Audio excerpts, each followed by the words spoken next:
Coming up on Phillies Nation, presented by BQ Basement Systems, Pat and Corey discuss a major trade and how it affects the Phillies' plans.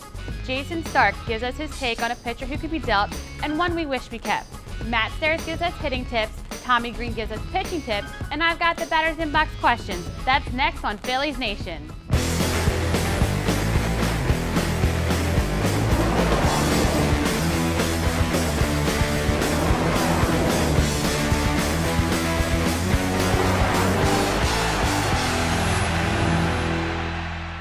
Welcome in. This is Phillies Nation. He is Corey Simon. I am Pat Gallen. We are brought to you by BQ Basement Systems, and we're here at the beautiful Fieldhouse Sports and Beer Hall in Center City, Philadelphia. Well, another ugly week for the Phillies. They were swept over the weekend by the Pittsburgh Pirates, and that'll pretty much do it. I think that pushes them pretty far out of contention in the National League East. And during the weekend series and during the last week, it was just ugly, ugly baseball. They can't score any runs. Outscored 31-11 over the last week through Sunday. Over the last month, the Phillies have the third lowest OPS in the major leagues. It's just not a fun time right now. And that doesn't surprise you. It's not even just over the last month. Over the entire season, the Phillies have, I think, the fourth worst OPS in all of baseball. Since that 5-game winning streak, the Phillies have lost 13 of 16 games. They've averaged 2.6 runs per game. The offense has been non-existent.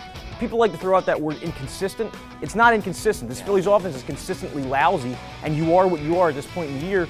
This is worse than it was leading into the All-Star break in each of the last two seasons. The Phillies could legitimately be 18 to 20 games under 500 at the break, unless they have a couple wins in this final 7-game stretch. Right, we'll see what happens, but it doesn't look good. So now we basically turn our focus to the trade deadline and what will happen with the Philadelphia Phillies. And a big trade went down over the past week, and that's between the Oakland A's and the Chicago Cubs, as Jeff Samardzija is the prize piece of that trade, going from the Cubs to the A's. And in return, they get a prize prospect. His name's Addison Russell, the fifth highest rated prospect according to ESPN, a top-notch young shortstop that the Cubs get in return.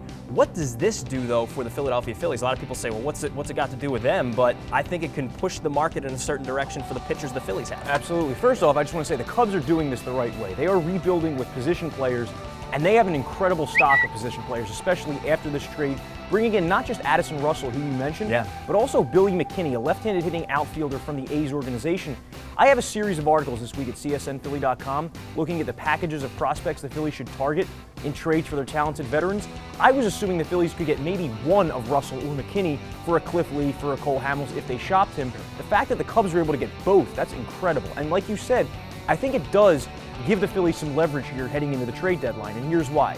The Athletics were already the best team in the American League, and they just got better with two starting pitchers in Jeff Samardzija and Jason Hammel. That's going to force the Angels and Mariners, who currently occupy the wild card spots, and also those American League East teams, the Orioles, the Blue Jays, the Yankees. It's going to force them to augment their rosters a little bit too. They need some top-end pitching, so I think it adds some leverage for the Phillies and maybe enhances the type of return the Phillies get. All right, well, let's talk about the return that the Phillies could get. Obviously, Cliff Lee, if healthy, he'll draw a good return, and Cole Hamels, although he's stated that he doesn't want to go anywhere, and I'm sure the Phillies are reluctant to trade him, still, they're going to have to look into some of those things because they are going to be able to get them something in return. So how about with Lee? How about with Hamels? Let's look at some of the teams around Major League Baseball. You've got a few teams in the American League East that could use some pitching, be it the Yankees, the Orioles, even the Toronto Blue Jays. Who are you looking at? I look at the Orioles. They have 4 different prospects I'd be interested in. If the Phillies want to opt for Major League readiness, which it seems that they want to do, Kevin Gausman is the guy that I would need if I'm the Phillies. Kevin Gausman is a guy who's made a handful of Major League starts. He has a 3.41 career ERA in the minors, just 23 years old, the 4th overall pick in 2012. Jonathan Schoop is a middle infielder for the Orioles. Plays some second base, plays some third base. He's not a world beater, he's not a difference maker, but he's definitely better than what the Phillies have gotten in the past few years out of that utility infield position, and he actually has some pop. He's a guy who could play second or third for you long term. However, if the Phillies do opt for pure upside, the Orioles have 2 guys in Dylan Bundy and Hunter Harvey in the lower levels of the minors, absolutely dominating. The thing is, though, you need to get both of them if you're trading Cliff Lee, because it costs a lot to get an ace. And if you're trading for both Bundy and Harvey, you're giving yourself some confidence that one of them will pan out. All right, and another team that the Phillies need to be looking out at is the Toronto Blue Jays, who they're in it now. They're in it to win it right now, and the American League East is definitely up for grabs. And 2 guys that stand out in their organization, one we've seen at the Major League level so far this season, is Marcus Stroman. Some of his numbers, a 3.44 ERA in just under 50 Major League innings. He's a 23-year-old right-hander. I don't know if he's a top-of-the-rotation kind of guy, but he's definitely up there. He could be a middle-of-the-rotation type of pitcher. Another guy is Aaron Sanchez. He's 22, a righty, was a first-rounder back in 2010, and threw 350 minor league innings, a 3.51 ERA. So those are the two guys that they're going to have to look at if they want to go to Toronto. One more team is the New York Yankees. Right. Always involved when it comes to these guys. With the Yankees, they did trade for Brandon McCarthy over the weekend. He's a number 5 starter. They still need top end of the rotation stuff, especially with CC Sabathia likely out for the season. I wrote an article a few weeks back at CSNPhilly.com looking at the guys from the Yankees. First off, Dellin Betances is where it has to start. He's an all-star now. He's an all-star, as we said he should be a couple weeks ago on the show. Elite season from a reliever. He's on pace for 147 strikeouts in 94 innings. That just talks about the kind of stuff he has. And he's a guy who can be a setup man. He can be a closer. You can maybe even try to bring him back to being a starting pitcher as he was in the minor leagues for the Yankees. Philly should also be targeting Luis Severino, a 20-year-old who's really just burst onto the scene for the Yankees this year, emerged as their top starting pitching prospect. Third guy is catcher Gary Sanchez. We talked about him a few weeks ago. If I'm the Phillies, I look at him as catching depth in case Tommy Joseph does not pan out, in case Cameron Rupp doesn't pan out. So there's going to be no shortage of suitors, especially in that American League East for the Phillies. We haven't even mentioned the NL contender, so it's going to be a wild month of July. I think we're probably going to do that coming up in some later episodes. I think we will. But keep an eye on some of the guys that we just talked about here, especially in the American League East. From there, how about we talk about something that's happening at present, and that is Chase Utley is an all-star once again. He's a 6-time selection, and he and Yadier Molina, both 6-time selections. They have the most all-star selections for the NL team. So, again, another good season. It started off a lot better for Chase Utley, but definitely deserving. He was voted in by the fans. And it's the first time, though, that the Phillies have had just one all-star representative in a season since 2003, when it was just Randy Wolf. So you know the Phillies have fallen on hard times. Do you think they only deserved one in the all-star game? It's hard to give a team that was 14 games under 500 at the time of the choosing more than one all-star. Jonathan Papelbon was certainly worthy, but so is Houston Street. He didn't make it with an even lower ERA and better save rate. So, you know, Chase Utley was the only guy who made it, and really, over his last 28 games, his last 30 games, hitting .214 with 2 extra base hits. So he's in a bit of a slump here, not a bit of a slump, he's in a prolonged slump, and that's one of the reasons the Phillies have gone cold offensively. Well, your guy, Marlon Byrd, has had a pretty decent season in the outfield. He drew some consideration, although Giancarlo Stanton is a backup outfielder for the National League. Charlie Blackmon is another one, so tough to fit him in there, but he deserved a little bit of recognition. I'd say Marlon Byrd is he keeps doing what he's doing, which is bashing the ball. I mean, there's no singles, all extra base hits, hit a couple more home runs over the weekend, 18 homers, tied for second in the NL through Sunday. I think he's either second or third now among NL outfielders in extra base hits. He's having a productive year. So a decent season for Chase Utley, once again an all-star. When we come back here on Phillies Nation, Jayson Stark will join us and talk a little bit more about pitching and one of the guys that we just spoke about, Cliff Lee, and what could happen with him. We're coming right back. Don't go anywhere. It's Phillies Nation.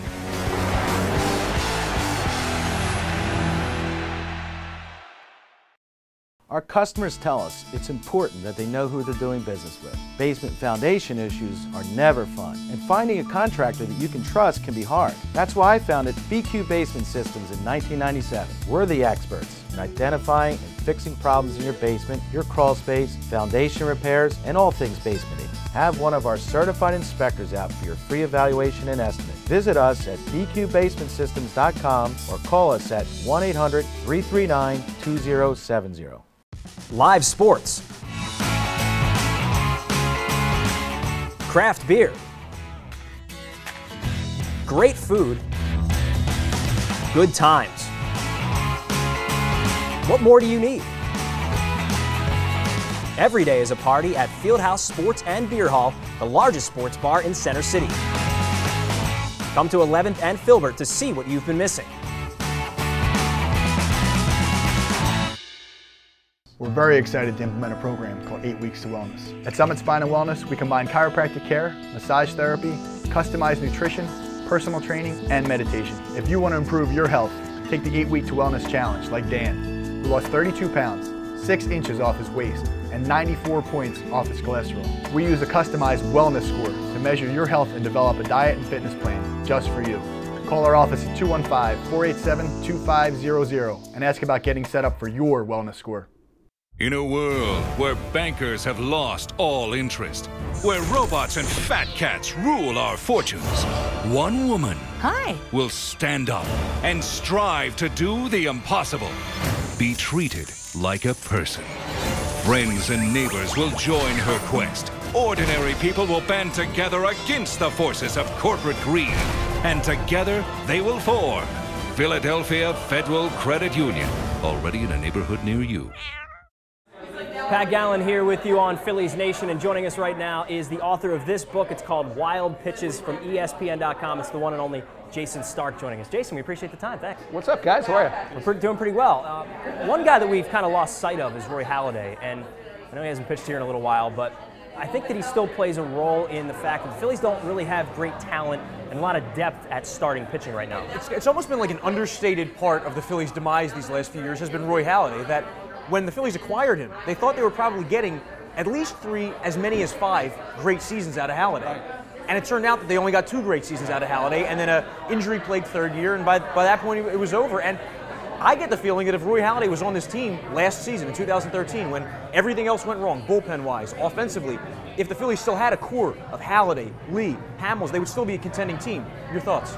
You know, Corey, that's a really great point. When people think back on that last game against the Cardinals, the division series in 2011, everybody thinks back on that Ryan Howard last swing of the game, and that really was when the window slammed shut.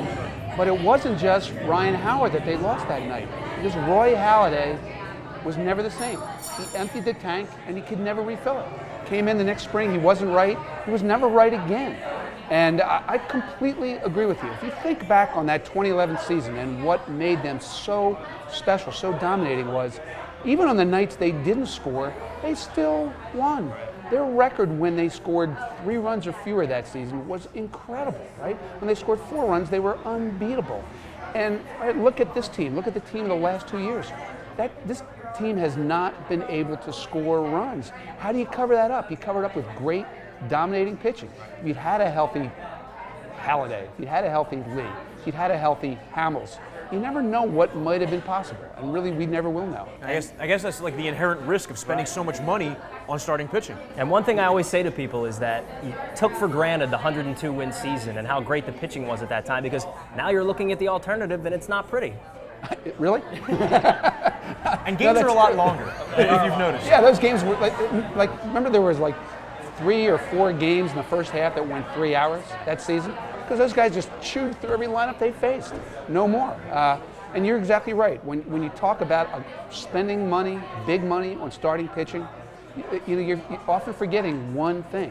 When people ask me, right, who is most likely to get hurt? Which starting pitchers? My answer is always all of them. They all get hurt. 50% of all starting pitchers wind up on the DL every single year. And that takes a big toll on a lot of teams. It's taken its toll on the Phillies. And there's an interesting question in that too. And could they or should they trade Cliff Lee because of what you just mentioned? He's injured right now with the elbow, and that could be a problem. I don't think long term, but you never know when it's going to creep back up for a pitcher. Does that make it even more important to try and get what they can for Cliff Lee? Well, that answer was probably they should have traded him last winter or last July, but they didn't go that route. And now he's going to be a very difficult guy to trade in July. Now, maybe not necessarily in December if they eat enough money, because Cliff Lee is still a guy that other teams love. But to trade him now and just say you did, I don't see the point in that. It's only worth trading him if you get something significant that you can start to rebuild around. The book is called Wild Pitches. Go out, do yourself a favor, and get this. Some great stories in there. A lot of great Philly stories as well. Jason, great stuff. We appreciate the time. Thanks for inviting me, man. Always fantastic getting a chance to catch up with the one and only Jayson Stark of ESPN.com. Now we go to a segment called By the Numbers. It's brought to you by BQ Basement Systems and a couple of non-Phillies related stats that stand out. Mike Hessman, maybe you've heard of him. He had a cup of coffee with the Tigers as a first baseman, a third baseman. He hit his 259th career International League home run on Monday night. He's 36 years old. He's got 404 career minor league home runs. 294 have come at the AAA level. That's insane. One thing I remember about Mike Hessman is that a couple of years ago at Citi Field, it was Cole Hamels versus R.A. Dickey, a 1-0 game. I think R.A. Dickey hit the Phillies that day, and Mike Hessman provided the only run. How about that? That's knowledge out of you. How about the rest of our By the Numbers pertaining to the All-Star game? 25 first-time All-Stars. We've got 11 in the National League this year, 14 in the American League. That could change. It could go up with people being replaced. But over the last 10 years, actually last season, had the most first-timers. 39 first-time All-Stars last season, only 25 so far this year. One of those first-time All-Stars, you remember him well, Brandon Moss. How could you not?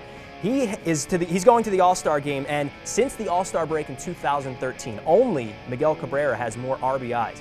110 for Miguel, 105 for Brandon Moss. That's insane. And only Edwin Encarnacion and Giancarlo Stanton have more home runs in that time. Well, it just speaks to the lineup that Brandon Moss plays in right now and the fact that he's become literally the centerpiece of the best offense in baseball, which is kind of crazy to say, huh? But my two by the numbers, I have two Phillies-related ones, and neither of them are very happy, optimistic stats. One of them is that over their last 15 games, the Phillies' batting average with runners in scoring position. Take a guess. It's very low. 148. 148 the Phillies are hitting with runners in scoring position over their last 15 games. Their average per game is 1 for 7.2 with runners in scoring position. It's not going to get it Against done. the Pirates over the weekend, the Phillies went 2 for 9 with runners in scoring position. So I looked at it, 9 at-bats in a 3-game series. Seems crazy low. Yeah, it's really low. In terms of opportunities, the fewest opportunities with runners in scoring position the Phillies have had in their last 68 series of 3 or more games. So they're not even getting the opportunity to drive guys in anymore. It's gotten pretty bad. That's pretty bad. It's really low. Let's go to fantasy baseball, which is much better. It's, of course, brought to you by DraftStreet.com. It is the future of fantasy sports. They've got free one-day leagues where you can win cash prizes. Go back to last week. You had Jake McGee. I did, and Jake McGee, while he didn't get every save opportunity for the Rays, did pitch 2 1/3 scoreless innings with 1 save. I went with Cole Calhoun. Finally, I got someone that did well last week. A pretty decent week for him. Went 6 for 8 on Saturday and Sunday against the Houston Astros. So I hope you picked him up. I had him. Of course, he was on my bench. How about this week? I've got Wilson Ramos, the Nationals catcher. He's hit 369 over his last 17 games with an OPS close to 1,000. That Nationals offense is red hot right now, one of the top offenses in all of baseball,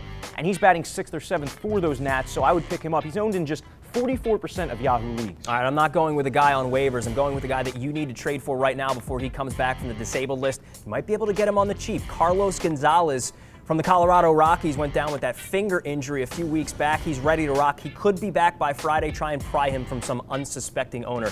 You might be able to get away with it. That's it for our fantasy baseball segment. It's, of course, brought to you by DraftStreet.com, the future of fantasy sports. Use the promo code PhilliesNation. Sign up for free one-day fantasy leagues. We're coming right back with All-Star Snubs. It's Corey and Pat here on Phillies Nation.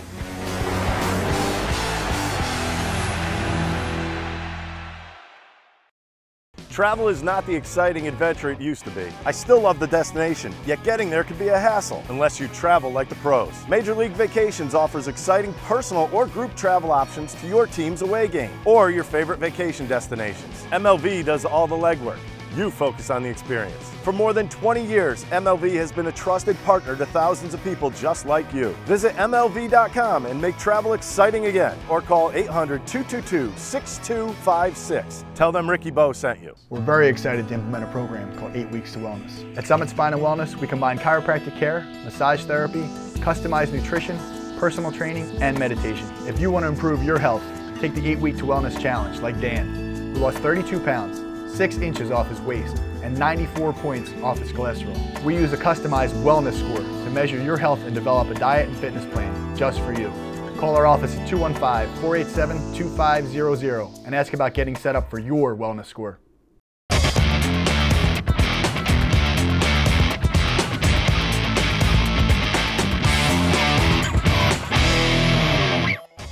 Welcome back to Phillies Nation. I'm Ryan Williams here with Pat and Corey, and it's time for our Batter's Inbox questions, where the guys debate your question and I'll pick the winner. Ready? Let's go. Let's do it. All right, our first question. If the Phillies were to trade Dominic Brown for a change of scenery, what would be the best spot? Pat? I think the Seattle Mariners would be an interesting situation, and the trade could be Dominic Brown and maybe a prospect for Dustin Ackley. You remember him? He was the #2 overall pick in the 2009 draft, and he's fallen on some hard times as well out there in Seattle. Now, he's a better defender, and he's not as he's a bit more polished offensively. He doesn't have as much power as Dominic Brown, but he's only hitting .227 with 4 home runs this year. I know that Safeco is a spacious ballpark. He's had some trouble out there, as a lot of Mariners had over the past few seasons. But if Dominic Brown goes out there, obviously the power would be a concern, and it wouldn't be a straight-up one-for-one deal. But he's a guy to look out for, because the Mariners, supposedly they wanted to try and trade him to Houston. I mean, who knows? He could be a definite trade candidate, and I think they could pair up there. Dustin Ackley to me is a very blah player. If I'm trading Dominic Brown to his lowest point, I want a guy who has a bit more upside, and that's why I look at Jackie Bradley Jr. of the Red Sox. Look at these numbers. Neither of Dominic Brown and Jackie Bradley Jr. have done anything to warrant playing time in either of their cities, despite the short duration of their careers. Jackie Bradley Jr. just a .210 batting average in 2 seasons with the Red Sox. What sticks out, though, is the defense. Jackie Bradley Jr. can play center field. He's saved 9 runs on defense. Dominic Brown has cost the Phillies 44 runs in his career on defense. So if I'm doing a change of scenery candidate there, I'd target Jackie Bradley Jr. The Phillies could use the center field help. Not bad, not bad. I like Corey's answer. Thank you. Fine, fine. I Sorry, like my Pat. answer. That's all right. That's okay. I think they're both pretty good, though. I do, but he beat you on that All one. right. Our next question. The All-Star teams were announced over the weekend. Who are the biggest snubs in each league? Corey? I have Henderson Alvarez in the National League because over his last 9 starts, he has a 1.04 ERA. This guy the Phillies have seen a couple times this year, and he's dominated them.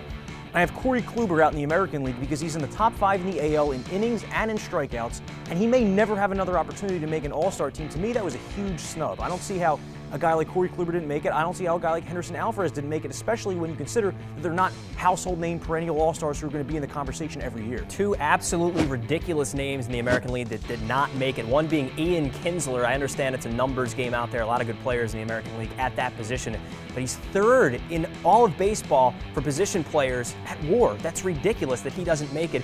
And what a trade, though, between the Texas Rangers and the Detroit Tigers. Prince Fielder goes down for the season. Ian Kinsler, a possible All-Star. He still could make it. Another guy. He could be the Cy Young winner in the American League. That's Chris Sale. He's 8-1. I know he was injured for a little bit, but through 13 games, he got a 2.12 ERA. He struck out 12 Mariners the other day. This guy should absolutely be an All-Star. Again, he might be in it. He might be soon, but initially he wasn't. Pat did his homework on this question. He did. You know, I'll give the point to Pat. All right. All right, Nice. there we Thanks, go. Our last question. Who is the most undeserving All-Star selection? Corey? I'm going to go the most undeserving All-Star selection is Matt Carpenter of the St. Louis Cardinals. I think he's living based on last year's reputation. He has not been the same player by a large margin. Same batting average through Sunday as Anthony Rendon, who I would have selected for the team over him. Rendon also plays multiple positions. Rendon with about a 60-point higher OPS, more power, more speed. Every facet of the game, I think Rendon over Carpenter should have been a selection. I'm going to go with some middle relievers in the National League. It's nice to see these guys make the All-Star team, but really, did they need to be there? Pat Neshek and Tony Watson. I'd rather see guys like Steven Strasburg or Hyun-Jin Ryu than these middle relief pitchers. Again, it's nice, it's fine, but wouldn't you rather see Steven Strasburg, who leads the National League in strikeouts in the All-Star game, than a couple of guys who pitch occasionally? I don't know. It's the middle relief guys. It kind of bothers me. You did good this week. I did? I think you're going to win. Winner. Sorry. So we're tied on the year now? I think so. All right, that works for me. Good job, Pat. All right. Way to get back in the race. I'm in. Well, that wraps up our Batters Inbox questions for this week. We want to hear what you have to say, so leave them for us on our Facebook and Twitter page. Don't touch that remote. More Phillies news is coming right up.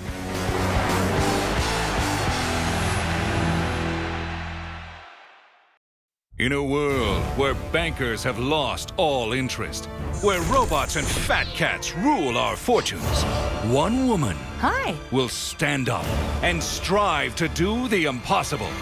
Be treated like a person. Friends and neighbors will join her quest. Ordinary people will band together against the forces of corporate greed. And together they will form Philadelphia Federal Credit Union, already in a neighborhood near you. Our customers tell us it's important that they know who they're doing business with. Basement foundation issues are never fun, and finding a contractor that you can trust can be hard. That's why I founded BQ Basement Systems in 1997. We're the experts in identifying and fixing problems in your basement, your crawl space, foundation repairs, and all things basementing. Have one of our certified inspectors out for your free evaluation and estimate. Visit us at bqbasementsystems.com or call us at 1-800-339-2070. At Village Catering, we're committed to making your event one to remember. We are family owned and operated, and for more than 30 years, we've made our mark on Philadelphia as a go-to caterer for all of your special events. We're also the official caterer of the Flyers and Soul and the preferred caterer of Temple Athletics. We will work with you at customizing your off-site event, or you can have your event at our on-site facility, the Cottage Green, so that you'll feel like a guest at your own party. Contact us at 215-698-1117 or villagecatering.com, and we'll help you make a memory today.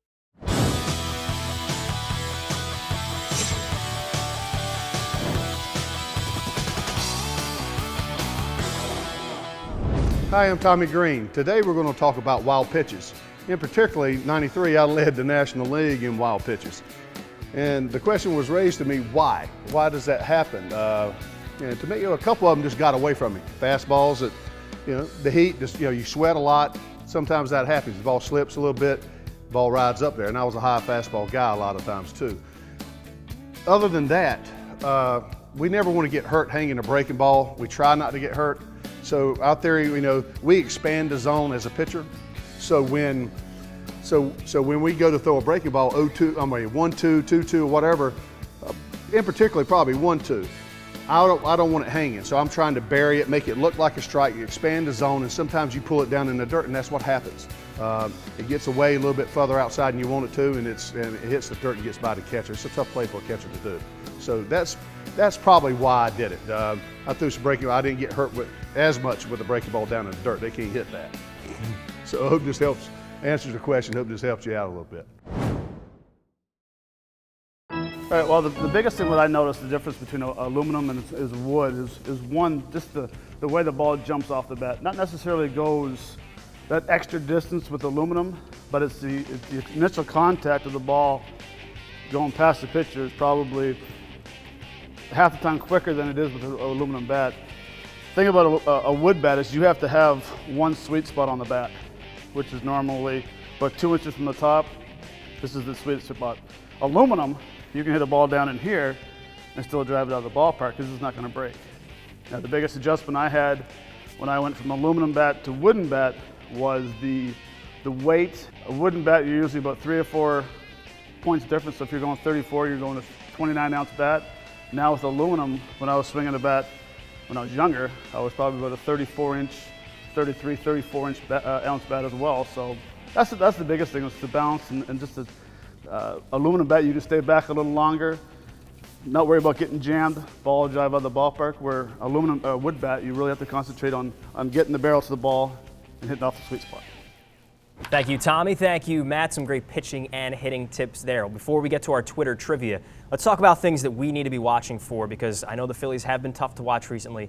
What stands out to me is Ken Giles. Obviously, he's been outstanding so far here in his young Major League career. First 10 games, 16 strikeouts, 3 walks, 1 run. That's important. He could be the future closer here on this team. And he might be the closer moving forward if Jonathan Papelbon is moved before the deadline.